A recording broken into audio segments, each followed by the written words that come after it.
ആയുർവേദത്തിലെ ഏറ്റവും ശാസ്ത്രീയവൽക്കരിക്കപ്പെട്ടിട്ടുള്ള രോഗനിർണയവും ചികിത്സയും ചെയ്തു വരുന്ന SBBA എന്ന ചികിത്സാ പദ്ധതിയെക്കുറിച്ച് ഇന്ന് നിലവിൽ ഒരുപാട് ഡൗട്ട്സ് ഉണ്ട് പബ്ലിക്കിന്. അപ്പോൾ അതിൽ ചില ഡൗട്ട്സ് ക്ലിയർ ചെയ്യാൻ വേണ്ടിയിട്ടാണ് ഈ വീഡിയോ. ഫസ്റ്റ് ചില ആൾക്കാർ ചോദിക്കുന്നത് SBBA എന്ന് വെച്ചാൽ ആയുർവേദം അല്ലേ, ഇത് വേറെ എന്തോ ഒരു കാര്യമാണോ എന്നാണ്. ഏറ്റവും ശാസ്ത്രീയമായിട്ടുള്ള ആയുർവേദ വൈദ്യശാസ്ത്രത്തിൻ്റെ പ്രയോഗത്തെയാണ് SBBA എന്ന് പറയണത്. അത് നിങ്ങൾ പറഞ്ഞാൽ മതിയോ ശാസ്ത്രീയമാണെന്ന്? ശാസ്ത്രീയമാണെന്ന് തീരുമാനിക്കാനായിട്ട് ഏതൊരു വൈദ്യശാസ്ത്രത്തിനകത്തുള്ള മാനദണ്ഡങ്ങൾ കാണും. ഇപ്പോൾ നമ്മൾ മാത്തമാറ്റിക്സിലെ ഒരു പ്രോബ്ലം കറക്റ്റായിട്ടാണോ സോൾവ് ചെയ്തത് എന്ന് നമ്മൾ തീരുമാനിക്കുന്നത് എങ്ങനെയാണ്? മാത്തമാറ്റിക്സിനകത്തുള്ള ലോജിക്ക് വെച്ചിട്ട് തന്നെയാണ് അല്ലേ? കറക്റ്റായിട്ടുള്ള ഫോർമുലയാണ്, കറക്റ്റായിട്ടുള്ള പ്രോബ്ലം കറക്റ്റായി മനസ്സിലാക്കി കറക്റ്റായിട്ടുള്ള ഫോർമുല ഉപയോഗിച്ച് സോൾവ് ചെയ്തു എങ്കിൽ കറക്റ്റായിട്ടുള്ള ഉത്തരം കിട്ടും. അല്ലെങ്കിൽ പലതരം ഉത്തരങ്ങൾ കിട്ടും. ഇത് എനിക്ക് ശരിയാണെന്ന് തോന്നാം, അയാൾക്ക് ശരിയാണെന്ന് തോന്നാം. പക്ഷേ അങ്ങനെയല്ല. മാത്തമാറ്റിക്സിൽ കൃത്യമായ സ്റ്റാൻഡേർഡ്സ് ഉണ്ട്. എങ്ങനെയാണ്? ലോജിക്സ് ഉണ്ട്, തിയറംസ് ഉണ്ട്, ലോസ് ഉണ്ട്, പ്രിൻസിപ്പിൾസ് ഉണ്ട്. അതുപോലത്തെ ഒരു ഡിറ്റർമിനിസ്റ്റിക് സയൻസാണ് ആയുർവേദം. പക്ഷേ അത്തരത്തിലുള്ള ഒരു വളരെ റിഫൈൻഡ് ആയിട്ടുള്ള ഒരു പ്രയോഗ പദ്ധതി കൃത്യമായി രോഗനിർണയം ചെയ്യാനും ഷാർപ്പായിട്ട് കറക്റ്റായിട്ട് പേഷ്യൻ്റ് ഡയഗ്നോസിസ് ചെയ്യാനും ചികിത്സിക്കാനുമുള്ള ഒരു പ്രിൻസിപ്പിൾസോ അൽഗോറിതംസോ ഒന്നും, അതായത് ആധുനിക കാലത്തുണ്ടാകുന്ന രോഗങ്ങളുടെ സ്വഭാവം, പലതരം രോഗങ്ങളുണ്ട്. മെറ്റബോളിക് ഉണ്ട്, ഇൻഫ്ലമേറ്ററി ഉണ്ട്, ഇൻഫെക്റ്റീവ് ഉണ്ട്, ഇമ്മ്യൂൺ മീഡിയേറ്റഡ് ഉണ്ട്, നിയോപ്ലാസ്റ്റിക് ഉണ്ട്. അപ്പോൾ പലതരത്തിലുള്ള രോഗങ്ങളിലും എങ്ങനെയാണ് ഈ പറഞ്ഞ ശാസ്ത്രത്തിനകത്തുള്ള ലോജിക്സിനെ എങ്ങനെയാണ് ഈ മോഡേൺ ഏജ് പേഷ്യൻസിൽ മനസ്സിലാക്കിയിട്ട് പ്രയോഗിക്കേണ്ടത് എന്നുള്ളതിൽ വ്യക്തമായ ഗവേഷണം വളരെ കാലങ്ങളോളം ചെയ്ത് ഉണ്ടാക്കിയിട്ടുള്ള കൺക്ലൂഷൻസ് ആണ്. Based on science based medicine of Ayurveda, അതാണ് SBBA. അപ്പോൾ യാതൊരു സംശയവും വേണ്ട, ആയുർവേദത്തിൽ കിട്ടാവുന്നതിൽ ഏറ്റവും ശാസ്ത്രീയവും ഏറ്റവും കൃത്യതയുള്ളതുമായ രോഗനിർണയവും ചികിത്സയുമാണ് നിങ്ങൾക്ക് SBBA എന്ന ചികിത്സാ പദ്ധതിയിലൂടെ ലഭിക്കുക. ഇനി അടുത്ത ചോദ്യം, വിസ്ഡം സീരീസ് കണ്ട രോഗം എനിക്ക്, പക്ഷേ അതിൽ കണ്ട രോഗമാണ് എനിക്ക്, പക്ഷേ ഇപ്പോൾ എൻ്റെ രോഗം ഇത്ര വേഗം മാറിയിട്ടില്ലല്ലോ, SBBA ചികിത്സയാണ് ഞാൻ സ്വീകരിക്കുന്നത്. അപ്പോൾ ഈ വിസ്ഡം സീരീസ് എന്ന് പറഞ്ഞാൽ ഞങ്ങളുടെ ഒരു ഫേസ്ബുക്ക് പേജ് ഉണ്ട്. അതിനകത്ത് പല പേഷ്യൻസും എക്സ്പീരിയൻസസ് ഷെയർ ചെയ്യുന്നുണ്ട്. പല ഡോക്ടേഴ്സും experiences with evidences, objective study reports, അവരുടെ ലാബ് റിപ്പോർട്ട്സ് സഹിതം എന്തൊക്കെ ചേഞ്ചസ് ഉണ്ടായി, എത്ര ദിവസത്തിൽ ചേഞ്ച് ഉണ്ടായി ഈ രോഗങ്ങൾക്ക് എന്നുള്ളതൊക്കെ ഡോക്ടേഴ്സ് ഷെയർ ചെയ്യുന്നുണ്ട്. അത് വേറെ ഒന്നിനും വേണ്ടിയല്ല. ഇന്ന് ആയുർവേദത്തെക്കുറിച്ച് ഒരുപാട് തെറ്റായ വിശ്വാസങ്ങളുണ്ട്. ആയുർവേദം പെട്ടെന്ന് മാറില്ല, ആയുർവേദം ട്രയൽ ആൻഡ് എററാണ്, ആയുർവേദം പെട്ടെന്നുണ്ടാകുന്ന രോഗങ്ങളിൽ പറ്റില്ല, ആയുർവേദം പല ഒരു മെഡിക്കൽ എമർജൻസീസിലും ആയുർവേദം പറ്റില്ല, പിന്നെ കോംപ്ലക്സ് ആയിട്ടുള്ള രോഗങ്ങളിൽ ആയുർവേദം പറ്റില്ല, പെട്ടെന്നുണ്ടാകുന്ന രോഗങ്ങളിൽ പറ്റില്ല. ഇങ്ങനെയൊക്കെ കുറേ തെറ്റിദ്ധാരണകളുണ്ട്. ഇതൊക്കെ ജനങ്ങൾക്ക് മാറണമെങ്കിൽ അങ്ങനെ ഒരു ഗ്രൂപ്പിൽ ഡോക്ടേഴ്സ് തന്നെ ഈ പറഞ്ഞ ശാസ്ത്രീയ ആയുർവേദ പ്രിൻസിപ്പിൾസ് ഉപയോഗിച്ച് ചികിത്സിക്കുന്ന SBBA മെത്തേഡ് ഞങ്ങൾ ട്രെയിനിങ് കൊടുക്കുന്നുണ്ട് ഡോക്ടേഴ്സിന്. 2015 തൊട്ട് ഞങ്ങൾ ഭാരത് മിഷൻ ഭിഷക് എന്നാണ് ആ പ്രോഗ്രാമിൻ്റെ പേര്, ട്രെയിനിങ് പ്രോഗ്രാം ഞങ്ങൾ ചെയ്യുന്നുണ്ട്. അപ്പോൾ അതിൽ വന്നിട്ടുള്ള ഡോക്ടേഴ്സ് അവരുടെ ക്ലിനിക്കൽ പ്രാക്ടീസ് എങ്ങനെ ട്രാൻസ്ഫോംഡ് ആയി, അവരുടെ ഫാമിലി എങ്ങനെ മാറി, അവരുടെ പേഷ്യൻസിന് എന്ത് മാറ്റം വന്നു, മുമ്പുണ്ടായിരുന്ന അവരുടെ പ്രിസ്ക്രൈബിംഗ് രീതിയും ഇപ്പോൾ ഉള്ള പ്രിസ്ക്രൈബിംഗ് രീതിയും രോഗനിർണയ രീതിയും മുമ്പും ഇപ്പോഴും ഉള്ളത്, ഇതിലെല്ലാം ഒരുപാട് മാറ്റം വന്നു. അപ്പോൾ എത്ര ഫാസ്റ്റായിട്ട് എത്ര ആക്യുറേറ്റ് ആയിട്ട് റിസൾട്ട് കിട്ടുന്നു എന്നുള്ളത് ലൈവായിട്ട് ജനങ്ങളിലേക്ക് എത്തേണ്ട ആവശ്യമുണ്ട്. നമ്മൾ അങ്ങനെ ഒരു സിസ്റ്റം ഉണ്ടെങ്കിലേ ആൾക്കാർക്ക് അത് മനസ്സിലാവും. ഇങ്ങനെയൊക്കെയാണല്ലേ, ഇത്ര ദിവസങ്ങൾ കൊണ്ട് ഇത്രയൊക്കെ ഫാസ്റ്റായിട്ട് ഇങ്ങനത്തെ രോഗങ്ങൾ മാറുന്നുണ്ട് എന്നുള്ളത് ജനങ്ങൾക്ക് മനസ്സിലാവണമെങ്കിൽ അത്തരത്തിലൊരു ഗ്രൂപ്പിൻ്റെ ആവശ്യമുള്ളതായിട്ട് തോന്നി.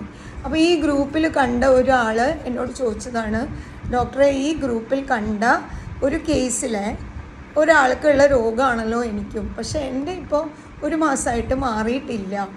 എന്താണ് അങ്ങനെ വന്നത്? അപ്പോൾ ഓരോരുത്തരുടെയും രോഗത്തിൻ്റെ സ്വഭാവം, രോഗത്തിൻ്റെ അടിസ്ഥാന സ്വഭാവം ഒന്നാണ്.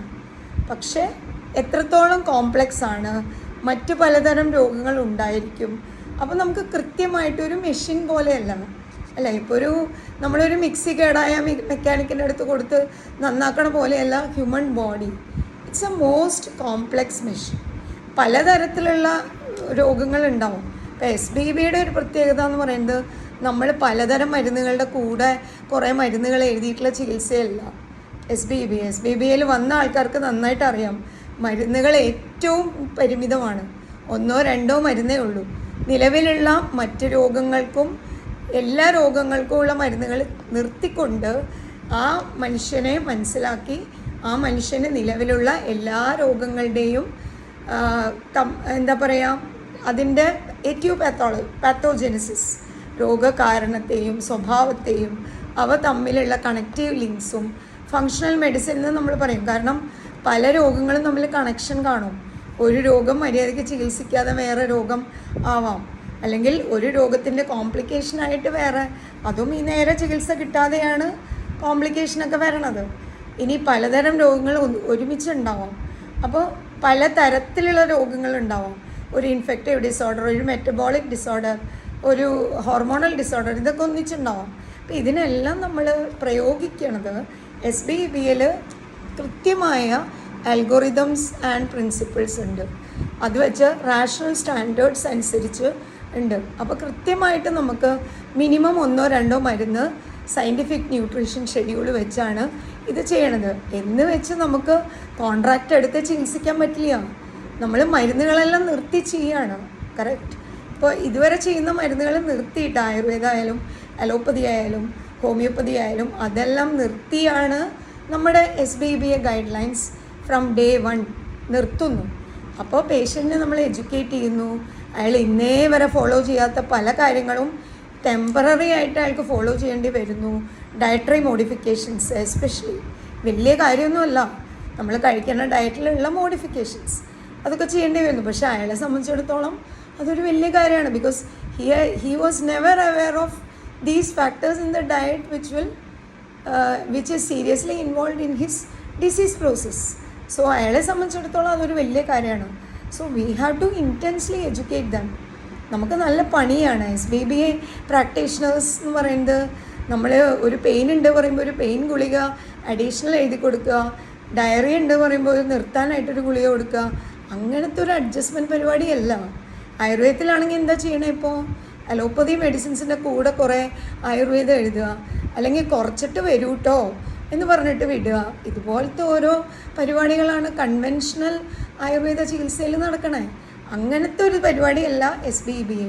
അതാണ് ഞാൻ പറഞ്ഞത്, ഏറ്റവും ശാസ്ത്രീയമായിട്ട് പലതരം രോഗകാരണങ്ങൾ, രോഗസാഹചര്യം നിലവിലുള്ള ഒരു വ്യക്തിയിൽ എല്ലാം കൂടി കണക്ട് ചെയ്ത് മനസ്സിലാക്കി നമ്മൾ റിപ്പയർ ചെയ്യാണ്.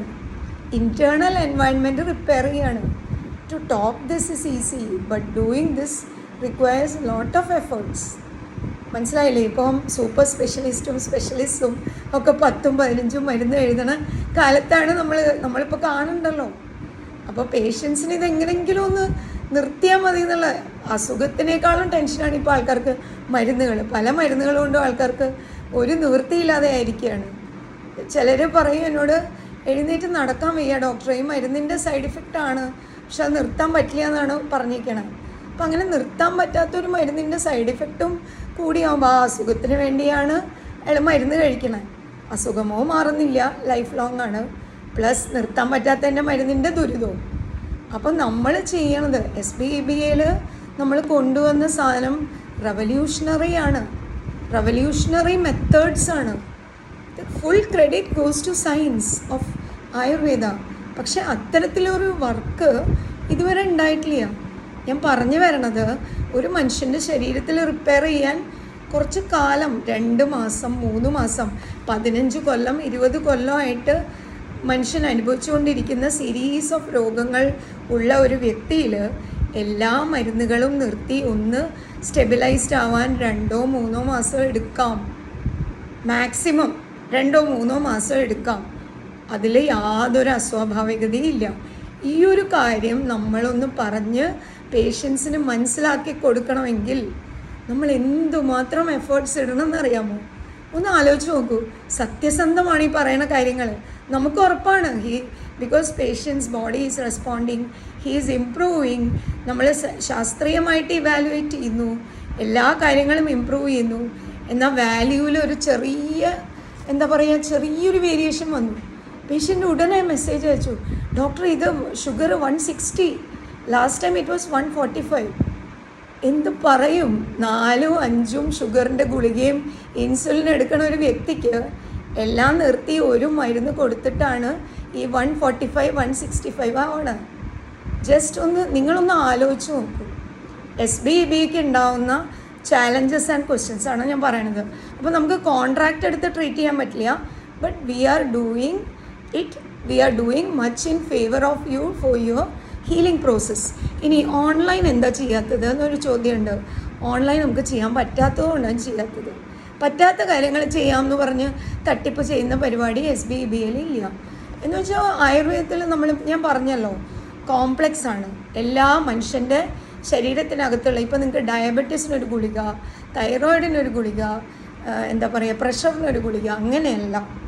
ആയുർവേദത്തിലെ കാര്യകാരണങ്ങളെ കോർത്തിണക്കി മനസ്സിലാക്കി രോഗശമനം ഉണ്ടാക്കി അയാളെ ഹീൽ ചെയ്യണം.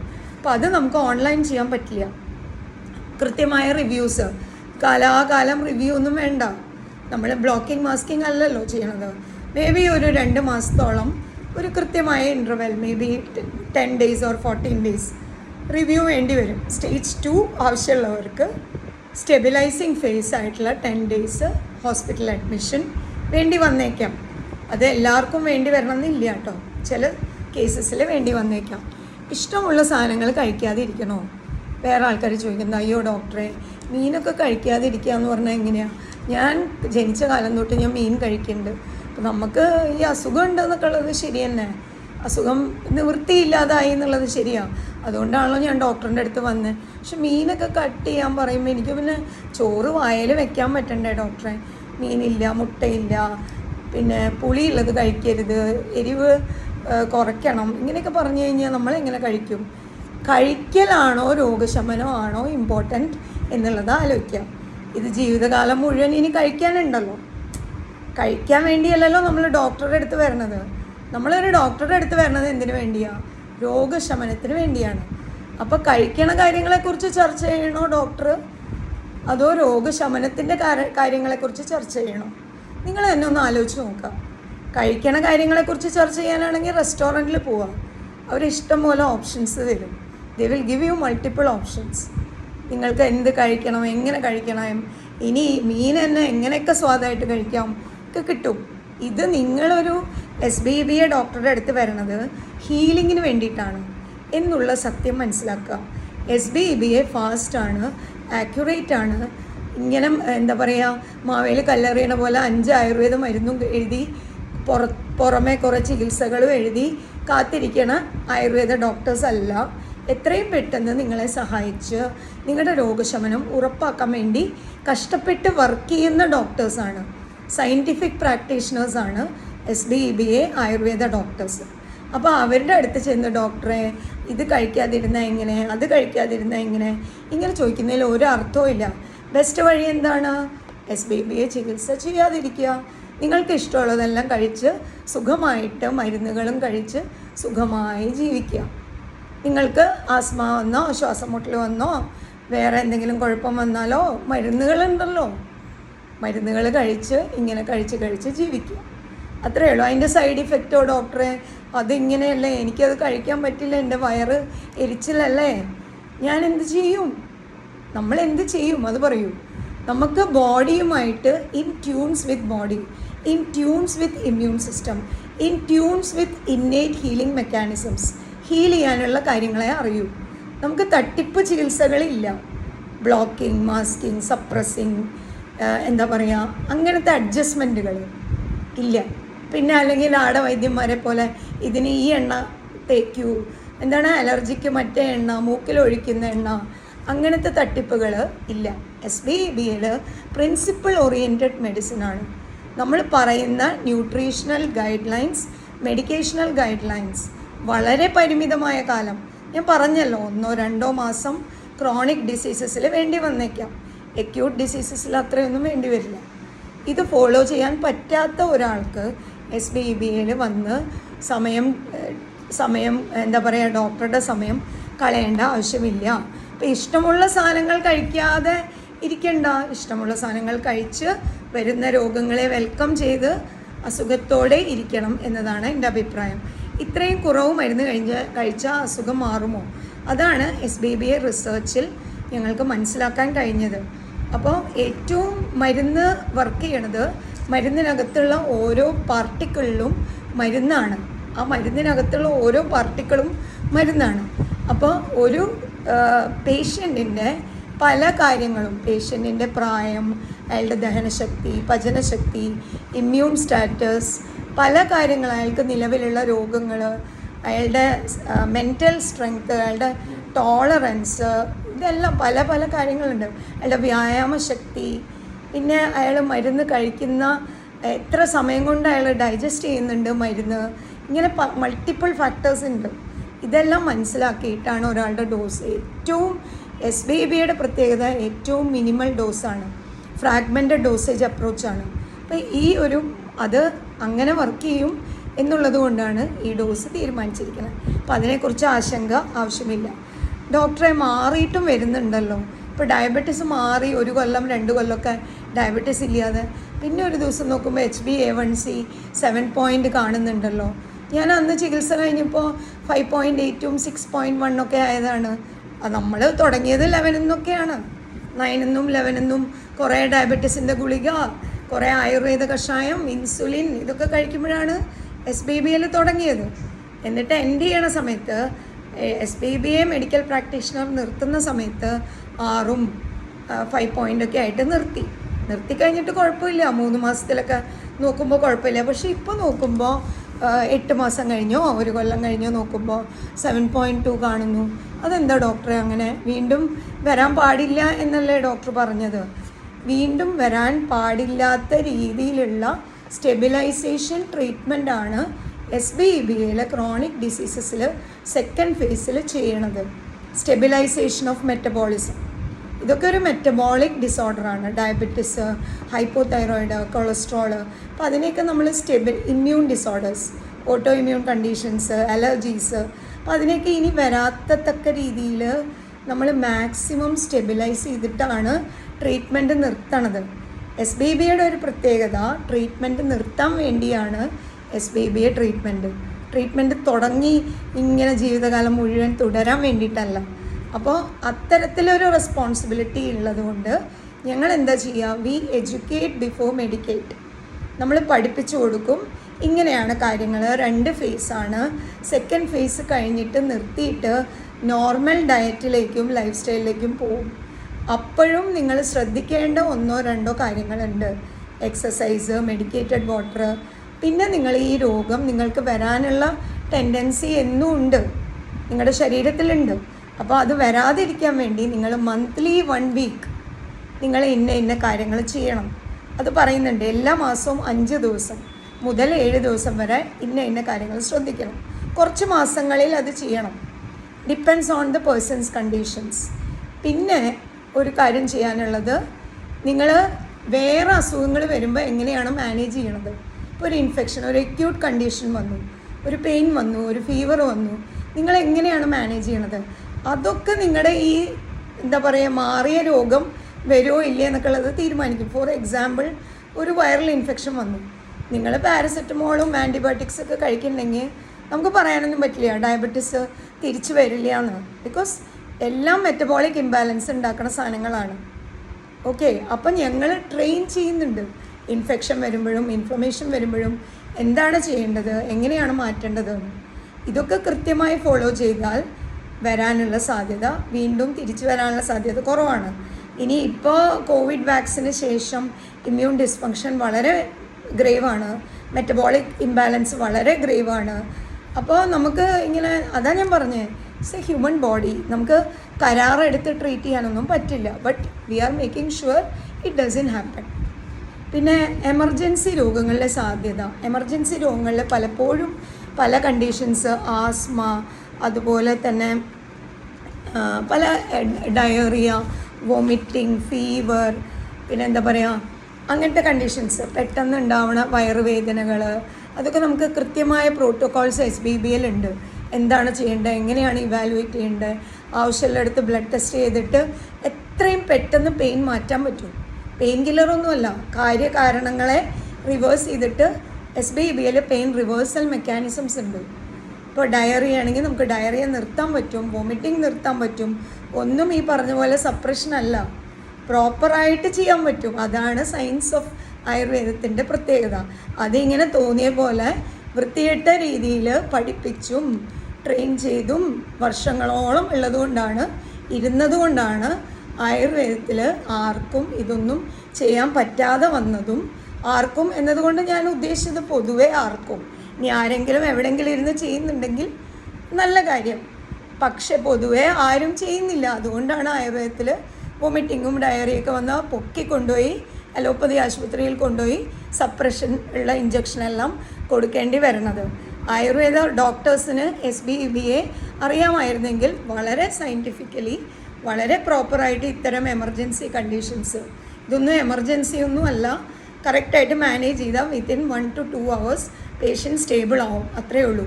ഇനി അതല്ലാത്ത കണ്ടീഷൻസ്, MI, മയോകാർഡിയൽ ഇൻഫാക്ഷൻ, ഇതെല്ലാം മാനേജ് ചെയ്തിട്ടുണ്ട് SBBL. ഞങ്ങളും മാനേജ് ചെയ്തിട്ടുണ്ട്. ഞങ്ങൾ പയനിയേഴ്സ്, ഞാനും എൻ്റെ ഹസ്ബൻഡും ഡോക്ടർ രാജ്കുമാർ, ഞങ്ങൾ തന്നെ മാനേജ് ചെയ്തിട്ടുണ്ട്. അതുകൂടാതെ ഞങ്ങൾ ട്രെയിൻ ചെയ്ത ഡോക്ടേഴ്സും മാനേജ് ചെയ്യുന്നുണ്ട് മയോകാർഡിയൽ ഇൻഫാക്ഷൻ അക്യൂട്ട് കേസസ്.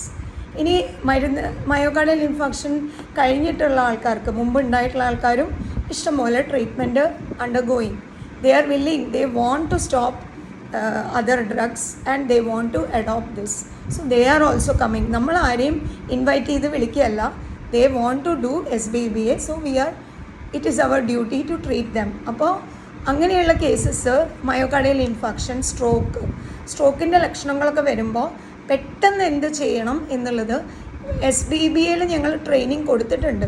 പല ട്രെയിനിങ് പ്രോഗ്രാംസിലും ഞങ്ങൾ കൊടുത്തിട്ടുണ്ട്. ഏത് മെഡിസിനാണ് വായിൽ വെക്കേണ്ടതെന്നും ഏത് മെഡിക്കേറ്റഡ് വാട്ടറാണ് കൃത്യമായ ഇൻ്റർവെൽസിൽ കൊടുക്കേണ്ടതെന്നും എങ്ങനെയാണ് പേഷ്യൻറ്റിനെ മോണിറ്റർ ചെയ്യേണ്ടതെന്നും എങ്ങനെയാണ് പേഷ്യൻറ്റിൻ്റെ ഓരോ പാരാമീറ്റേഴ്സും biochemical and clinical parameters monitor ചെയ്യേണ്ടതെന്നും നമ്മൾ പഠിപ്പിക്കുന്നുണ്ട്. നമ്മൾ കൃത്യമായിട്ട് ഒരു സ്ട്രോക്ക് അല്ലെങ്കിൽ ഒരു പാരാലിസിസ് വന്ന പേഷ്യൻറ്റിനെ എങ്ങനെ നമ്മൾ നോക്കണം എന്നുള്ളത് കൃത്യമായി ചെയ്യുന്നുണ്ട്. ഇനി ഹെമറാജിക് സ്ട്രോക്ക് പോലത്തെ കണ്ടീഷൻസോ സർജിക്കൽ എമർജൻസീസോ അതുപോലെയുള്ള കണ്ടീഷൻസ്, എക്സെപ്റ്റ് അപ്പൻഡിസൈറ്റിസ് കുറേ കേസസ് അങ്ങനെ റപ്ചേർഡൊന്നും അല്ലാത്ത, അഡ്വാൻസ് അല്ലാത്ത അപ്പൻഡിസൈറ്റിസ് ഒക്കെ മെഡിക്കലി ഇഷ്ടംപോലെ കേസസ് SBBA ഗൈഡ് ലൈൻസിൽ മാനേജ് ചെയ്ത് വരുന്നുണ്ട് എന്നുള്ളതാണ്. ഇനി പഞ്ചകർമ്മം ഇല്ലാതെ എങ്ങനെ അസുഖം മാറും? ഇത് വളരെ ഒരു കോമൺ ആയിട്ടുള്ളൊരു ക്വസ്റ്റ്യനാണ്. ആയുർവേദം എന്ന് പറഞ്ഞാൽ പഞ്ചകർമ്മം അല്ല. ആയുർവേദത്തിലൊരു ശാസ്ത്രീയ പരിഷ്കരണം വരണം. ഈ വമനം, വിരേചനം, നസ്യം, മൂക്കിൽ മരുന്നൊഴിക്കുക, രക്തമോക്ഷം, ഇതൊക്കെ പണ്ടത്തെ കാലത്തെ രോഗങ്ങളുടെ സ്വഭാവം, രോഗിയുടെ ബലം, രോഗങ്ങളുടെ എന്താ പറയുക, nature of disease, nature of cause of disease, nature of course of disease, ഇതൊക്കെ വെച്ചാണ് നമ്മൾ ഏത് തരം ചികിത്സയാണ് ചെയ്യേണ്ടത് എന്ന് തീരുമാനിക്കണം. അപ്പോൾ പഞ്ചകർമ്മ ചികിത്സ അന്നത്തെ കാലത്ത്, ഇതൊരു 5000 കൊല്ലം പഴക്കമുള്ള ശാസ്ത്രമാണ്. അന്നുള്ള കാലത്ത് ചെയ്തിരുന്നിരിക്കാം ഒരുപക്ഷെ വ്യാപകമായിട്ട്. അതുകൊണ്ടായിരിക്കാം പഞ്ചകർമ്മ ചികിത്സ. ആയുർവേദത്തിൽ ഏൻഷ്യൻ സയൻറ്റിസ്റ്റ് ഏതൊക്കെ തരം ചികിത്സകൾ ചെയ്യണം എന്നുള്ളത് കൃത്യമായി ക്രോഡീകരിച്ചിട്ടുണ്ട്. അപ്പോൾ പഞ്ചകർമ്മ ചികിത്സ എന്ന് പറയുന്നത് ശോധന ചികിത്സ എന്ന് പറയും. അതല്ലാത്തൊരു ചികിത്സയും കൂടി ഉണ്ട്, ശമന ചികിത്സ. അപ്പോൾ അത് മെഡിസിൻ കൊടുത്തും എക്സസൈസ്, ഡയറ്റ്, ഇതൊക്കെ ചെയ്ത് മാറ്റാൻ പറ്റുന്ന തരം രോഗങ്ങൾ അല്ലെങ്കിൽ രോഗികൾ, രോഗസ്വഭാവം, ഇപ്പോൾ അങ്ങനെയുള്ള കണ്ടീഷൻസ് ഉണ്ട്. ഇന്നത്തെ കാലത്തെ ഏത് തരം ചികിത്സയ്ക്കാണ് പ്രാധാന്യം എന്നുള്ളതാണ് ഇമ്പോർട്ടൻ്റ്. ഇതാ ഞാൻ പറഞ്ഞത്, കാലികമായ ഒരു ശാസ്ത്രീയ പരിഷ്കരണം ആയുർവേദത്തിൽ വരാത്തത് കൊണ്ടാണ് എല്ലാ രോഗിയെയും പിടിച്ച് അഡ്മിറ്റ് ചെയ്തിട്ട് ഛർദ്ദിപ്പിക്കലും വയറിളക്കലും നസ്യവും രക്തമോക്ഷവും ഒക്കെ ചെയ്തു വരണത്. ഇതിൻ്റെ ഒന്നും ഒരു ആവശ്യവുമില്ല. അട്ടയെ പിടിപ്പിക്കലും, ഈവൻ മുഖക്കുരുവിന് പോലും അട്ടയെ പിടിപ്പിക്കുന്ന ചികിത്സയാണ് ആയുർവേദ മെഡിക്കൽ കോളേജിൽ നടക്കുന്നത്. ഒരു PCOD എന്ന ഒരു ഹോർമോണൽ ഡിസ്ഫങ്ഷനിൽ കൊണ്ടുപോയിട്ട് വസ്തി ചെയ്യുന്ന, അത്രയും കോംപ്ലിക്കേറ്റഡ് ആയിട്ടുള്ള കഷായ വസ്തിയും എല്ലാം ചെയ്യുന്ന ചികിത്സകളാണ്. അത്രയും അഡ്വാൻസ്, അത്രയും കോംപ്ലെക്സ് ആയിട്ടുള്ള, അത് തെറ്റായ അവസ്ഥയിൽ ചെയ്ത രോഗികൾക്ക് ഒരുപാട് അപകടങ്ങൾ വരാം. അത്തരത്തിലുള്ള ചികിത്സകളാണ് ഇന്ന് ആയുർവേദത്തിൽ നടന്നു വരുന്നത്. തികച്ചും അശാസ്ത്രീയവും തികച്ചും രോഗികൾക്ക് ദുരിതം നൽകുന്നതും യാതൊരു രീതിയിലുള്ള സ്റ്റാൻഡേർഡൈസ്ഡ് അപ്രോച്ചും ഇല്ലാത്തതുമായ വളരെ സബ്സ്റ്റാൻഡേർഡായ ഒരു ആയുർവേദ ചികിത്സയാണ് വർഷങ്ങളായിട്ട് ഇന്ന് ഇന്ത്യയിൽ നടന്നു വരുന്നത്. ഇന്ത്യയിൽ ഇങ്ങനെയെന്ന് പറയുമ്പോൾ പിന്നെ എബ്രോഡിലെ കാര്യം നിങ്ങൾ ആലോചിക്കണ്ടല്ലോ. ഇതിനൊക്കെ ഒരു ശാശ്വതമായ പരിഹാരം കണ്ടെത്താൻ വേണ്ടിയിട്ടാണ് ഞങ്ങൾ SBEBA കൊണ്ടുവന്നിരിക്കുന്നത്. അപ്പോൾ ഈ SBEBAയിലൂടെ നമുക്ക് ആയുർവേദത്തിന് ഒരു പുതിയ ജന്മം, ആയുർവേദത്തിൻ്റെ പുതിയ ജന്മത്തിൽ എന്നുള്ളതിനുപരി ശാസ്ത്രീയവൽക്കരണം, അതോടൊപ്പം ലോകത്തിൻ്റെ അല്ലെങ്കിൽ ഇന്ത്യയുടെ തന്നെ ആരോഗ്യ പുരോഗതി നമ്മൾ അൺഇമാജിനറിലി ഹൈ ആയിരിക്കും. കാരണം ആൾക്കാർ പെട്ടെന്ന് അസുഖം മാറും. SBEBAയിൽ വരുന്ന ആൾക്കാർക്ക് അക്യൂട്ട് കണ്ടീഷൻസ് ഒന്നും പെട്ടെന്ന് നമുക്ക് മാറ്റാൻ പറ്റും. ഡിപ്പാർട്ട്മെൻ്റൽ ട്രാൻസ്ഫർ വേണ്ടി വരുന്നില്ല. ഒരു ഡിപ്പാർട്ട്മെൻറ്റിൽ നിന്ന് ഓർത്തോന്ന് ഗ്യാസ്ട്രോയിലേക്ക് പോകുന്നു, ഗ്യാസ്ട്രോന്ന് കാർഡിയോയിലേക്ക് പോകുന്നു, അവിടേക്ക് പോകുന്നു, ഇവിടേക്ക് പോകുന്നു, വേണ്ടി വരുന്നില്ല. കാരണം ആയുർവേദം ഫങ്ഷണൽ മെഡിസിനാണ്. പലതരം സിസ്റ്റംസ് ഒരു ശരീരത്തിലുള്ളപ്പോൾ അതേപോലെ തന്നെ പലതരം സിസ്റ്റംസിനെ എങ്ങനെ ലോജിക്കലി കണക്ട് ചെയ്തിട്ട് മനസ്സിലാക്കി ഹ്യൂമൻ ബീയിങ്ങിനെ ട്രീറ്റ് ചെയ്യണം എന്ന് എക്സ്പ്ലെയിൻ ചെയ്യുന്ന സയൻസാണ് ആയുർവേദം. അപ്പോൾ SBEBA അതിനെ അടിസ്ഥാനപ്പെടുത്തി ഉണ്ടാക്കിയ ഒരു ട്രീറ്റ്മെൻറ്റ് സിസ്റ്റം, ഡയഗ്നോസ്റ്റിക് സിസ്റ്റമാണ്. അപ്പോൾ SBEBA വരുന്നത് അത് എന്താ പറയുക, രാജ്യവ്യാപകമായി കഴിഞ്ഞാൽ യാതൊരു സംശയവുമില്ല ആയുർവേദമായിരിക്കും ലോകത്തിൻ്റെ തന്നെ മെയിൻ സ്ട്രീം മെഡിസിൻ. ഇപ്പോൾ ഒരുവിധം എല്ലാം ക്ലാരിഫൈഡ് ആയെന്ന് വിചാരിക്കുന്നു. More doubts are welcome. If you have any doubts, mail to Thrissur SBEBA clinic@gmail.com. Thank you. Jai Hind.